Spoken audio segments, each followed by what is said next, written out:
If you refuse to comply with my demands, we're headed for divorce, a fact he emphasized by thrusting the divorce papers into my hands. This inevitable outcome had been looming on the horizon sooner or later. "All right then, let's get a divorce," I declared. Met with his puzzled "what?" Unfazed, I defiantly completed the divorce papers right before his eyes. "All right then, I'll fight it," he countered, though his own act of handing me the papers seemed to have left him strangely stunned. "You don't grasp the reality, do you?" I retorted without me. "You'll find yourself utterly alone." His dismissive response, Yeah, I'm alone by myself," only fueled my determination. "Is that all you want to say?" "Then that's enough," I snapped, redirecting my focus to the urgent task of packing for my impending departure. His confusion deepened. "What are you packing for moving out?" "What?" With unwavering resolve, I clarified. "It's obvious, isn't it? I'm going to divorce you and move out." It's perfect timing. As the culmination of my marriage to Liam, a loveless alliance forged 6 years ago, approached its climax, I couldn't help but reflect on the past. The tragic loss of my parents in an accident during my first year of work left me in solitude. Back then, I genuinely appreciated the companionship marriage brought, but now it was time for a new chapter. My name is Ava, and this is my story. I once dreamed of creating a family with him and having 3 children.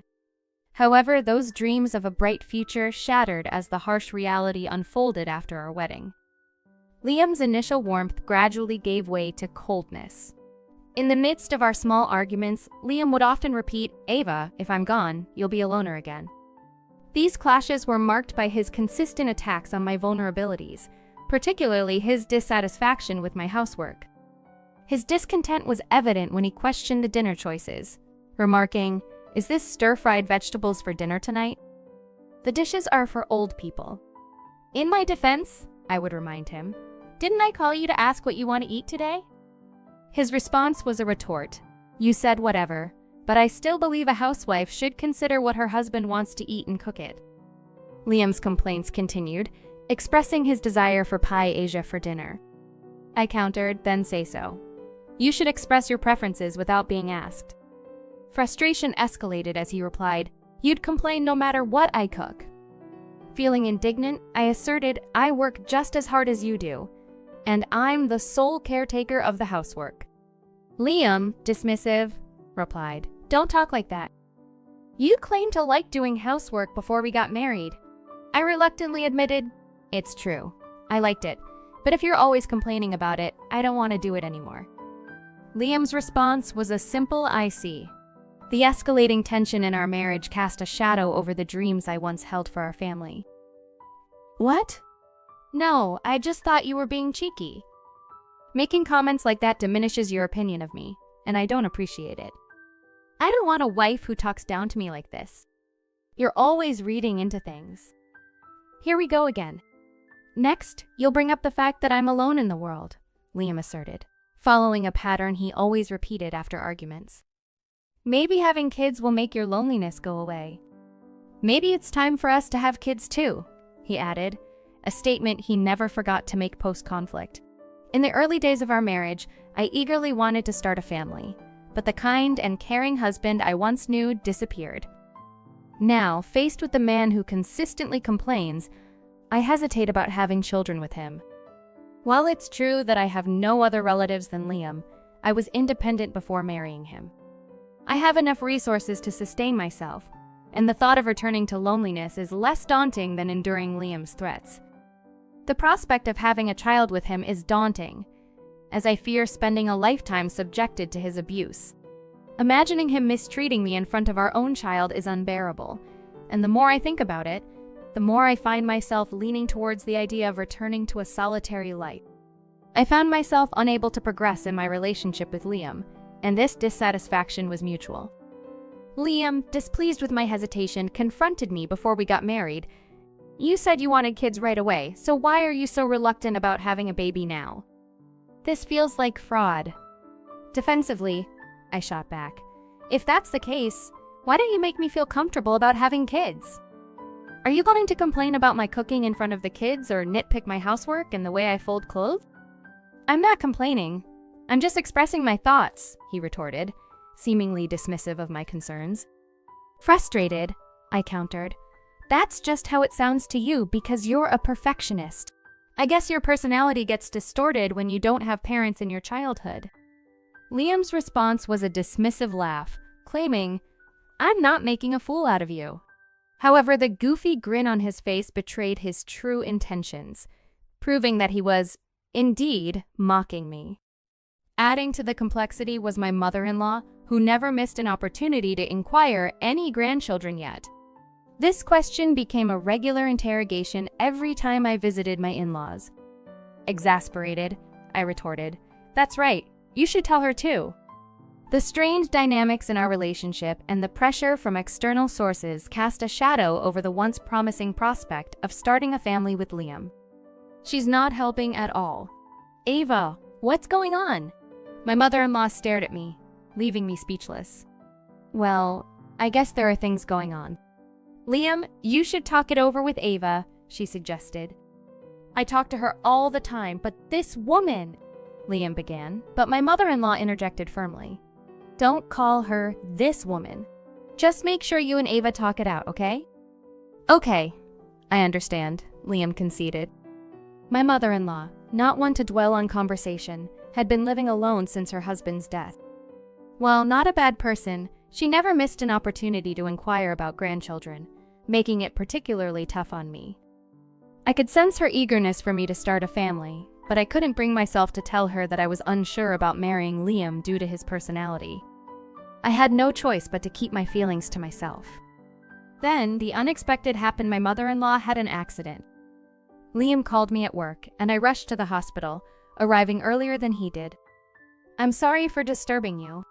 Mother, are you all right? Liam asked with concern. I'm fine, as you can see. Well, it's just that I broke a bone in my leg, she explained, prompting Liam to console her with an empathetic, Oh my God, you don't have to cry like that. The unexpected turn of events added a new layer of complexity to our already strained relationships. I found myself overcome with tears, apologizing, I'm sorry. I was afraid I might lose you too in an accident. I was so worried on the way here. It was an emotional moment, and I couldn't help but express my fears. Liam's mother responded, Oh, well, I guess he didn't tell you. I'm sorry I made you worried. I'm sorry you had to remember what happened to your parents. This unexpected conversation marked the first time my mother-in-law and I opened up about a range of topics. As the conversation came to a close, she suggested, You should go home now. However, I insisted, I'll wait for Liam to come. I'll go home with him.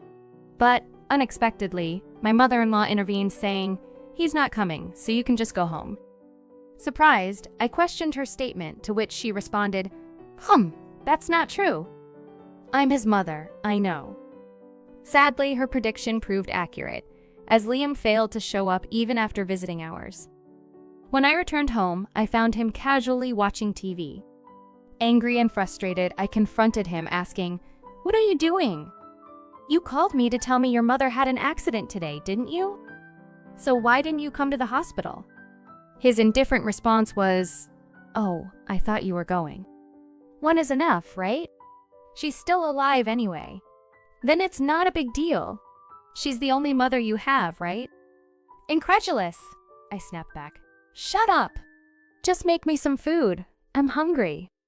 Liam, unfazed, replied, You haven't eaten? With an entitled attitude. I refused to comply, stating, Of course not. Why should I spend my own money when you're going to cook? Defiant, he retorted. I am not doing it. I'm not cooking. I'm going to bed. Fed up, I warned. Don't you dare talk to me like that. You know if you make me angry, you'll divorce me, right? In response, Liam callously said, Then do it. The escalating tensions in our relationship reached a breaking point. Hungry and irritated by Liam's words and actions, I sought refuge in the bathroom, determined not to cook a meal for him. The next morning, I awoke to find him gone, and from that day forward, he never returned home. It became apparent that he was seeking refuge at his parents' house, leaving me alone. After work that day, I headed to the hospital where my mother-in-law was admitted. Despite the strain in my relationship with Liam, I chose not to burden my mother-in-law with unnecessary worries about her son. I visited her every day during her hospitalization, trying to provide some comfort. "Thank you so much, Ava. I know you and Liam are not getting along. Thank you for looking out for me in this situation," she expressed gratitude. "You don't have to apologize," I replied. Although I could imagine the struggles she faced knowing that I didn't want to have kids, I didn't reveal the full extent of the challenges in my relationship with Liam.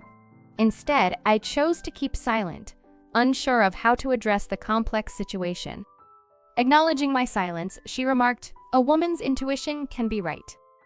He is the one who made you worry about having children, so it's okay now.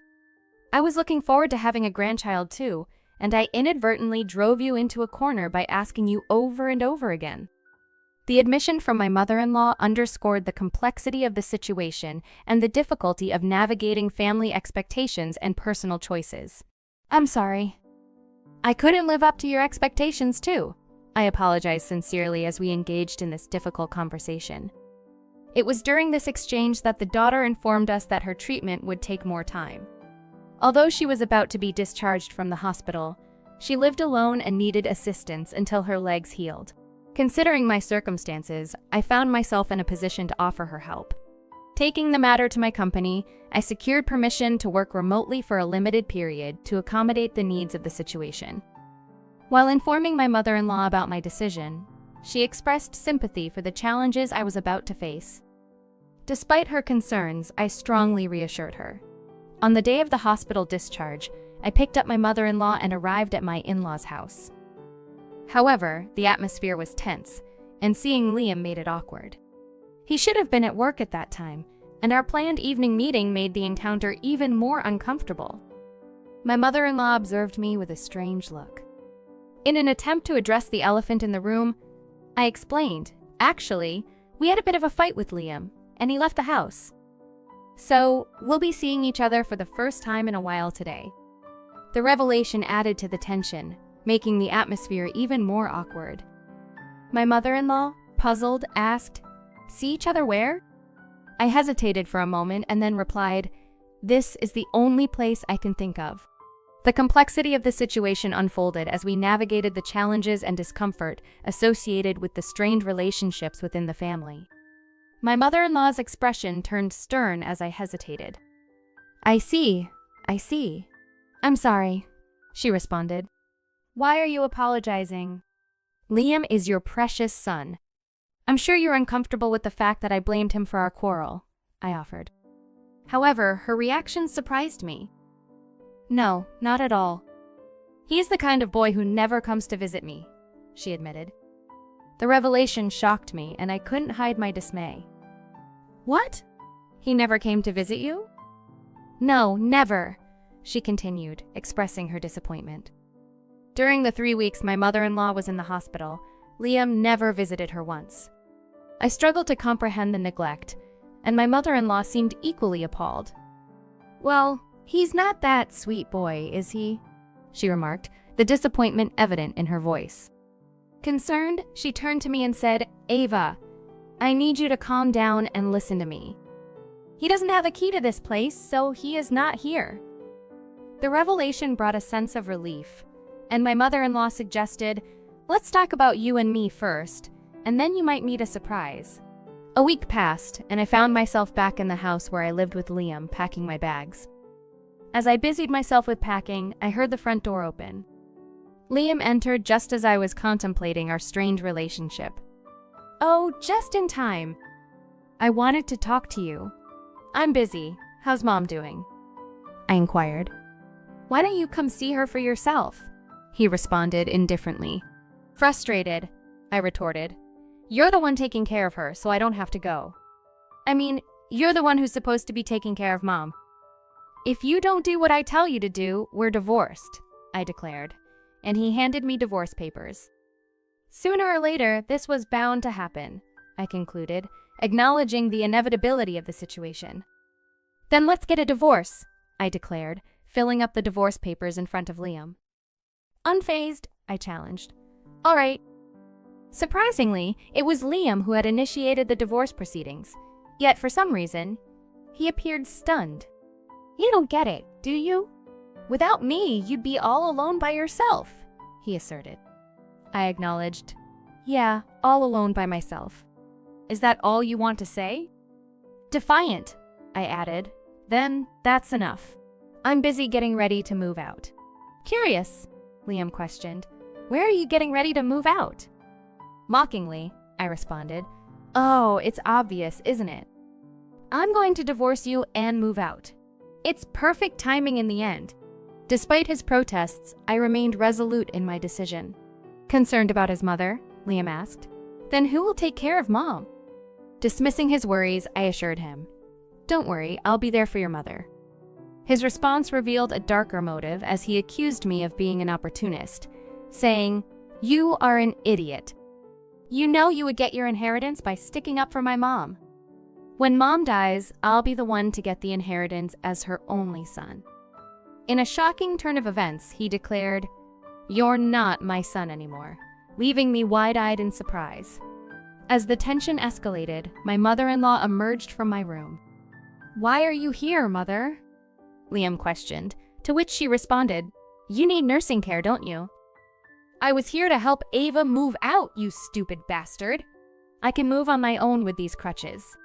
My only child is Ava. I don't need a child who's after my inheritance even when I'm not dead yet. You won't get anything. I'm divorcing her, so she's not entitled to the inheritance. The revelation unfolded, exposing the deep-rooted conflicts and manipulations within the family. I'm in the process of adopting a child, I revealed, catching Liam off guard. His response was immediate and defensive. What? I'm also in the process of disqualifying you from inheriting. You won't get any penny of my money. Oh, that's what I wanted. Kids. I knew this would disqualify me. If I have kids, the grandchildren will be entitled to Mom's inheritance. I told you we need kids as soon as possible, I declared, determined to secure a future for the family. You're really hopeless. You're an idiot more than anyone can imagine. If you have a child, I'll disqualify that child from inheriting again, Liam threatened, his frustration evident. In a bold move, Liam tried to physically confront my mother-in-law. Reacting quickly, I pushed him away, took my mother-in-law by the hand, and left the house. Outside, we were confronted by a strange woman standing in front of our house. Hey, are you his wife? She inquired. Recognizing her as the person Liam had been having an affair with, I calmly responded, Oh, it's you. You're the one who's having an affair with him. Well, for now. Did you receive the divorce papers? Please get out of this house as soon as possible. Understanding the situation, she said, I see. It became apparent that Liam had sought refuge at this person's house. Although I was initially surprised by the woman's sudden visit, I found myself with zero emotional attachment to Liam's affair. Instead, I felt a sense of excitement, realizing that I could potentially receive alimony from him. Just as we thought we were free from the confrontation, Liam appeared, flustered, and confronted the woman he had been seeing. Accusing her, he said, You're the one who made her wait here. So you were having an affair, huh? Thank you, he added sarcastically. The unfolding drama revealed the complexities of our relationships and the unexpected turns that life can take. I'll make sure I get my alimony, I declared resolutely. Liam stood there stunned as my mother-in-law and I got into the car and drove away, leaving him behind. Our first stop was the city office, where we filed the divorce papers. Following that, I demanded alimony from both of them, as I had earlier declared. Despite their attempts to make excuses, their intense relationship was easily exposed through the social media of Liam's free-spirited girlfriend. To settle their guilt, they both transferred large sums of money to me. It became apparent that the cheating partner was after my mother-in-law's inheritance. She disappeared from my ex-husband's life as soon as she found out that he was not going to get his inheritance. It seemed they were very much alike, both driven by financial motives. Liam made numerous attempts to reconcile, visiting my parents-in-law's house many times. However, his mother consistently refused to see him. I blocked his contacts early on, preventing him from reaching me. Although he tried calling from unknown numbers a couple of times, I refused to deal with unknown numbers. Since then, my mother-in-law's leg has completely recovered, and she is doing very well with no lingering after effects. I am immensely grateful to her for suggesting the course of action that stopped the abuse. Now, several years later, I'm still enjoying my life with my mother-in-law, and I am no longer alone. Despite not being connected by blood, we have formed a close bond and created a supportive, caring environment. We live like a royal family that cares for each other. Taking a firm stance, I concluded, it's unforgivable to take your wife for granted and do whatever you want to her. His reasons for wanting to have children were terrible, and he will never find true happiness. The narrative closed with a sense of resolution, highlighting the strength found in supportive relationships and the importance of standing up against mistreatment.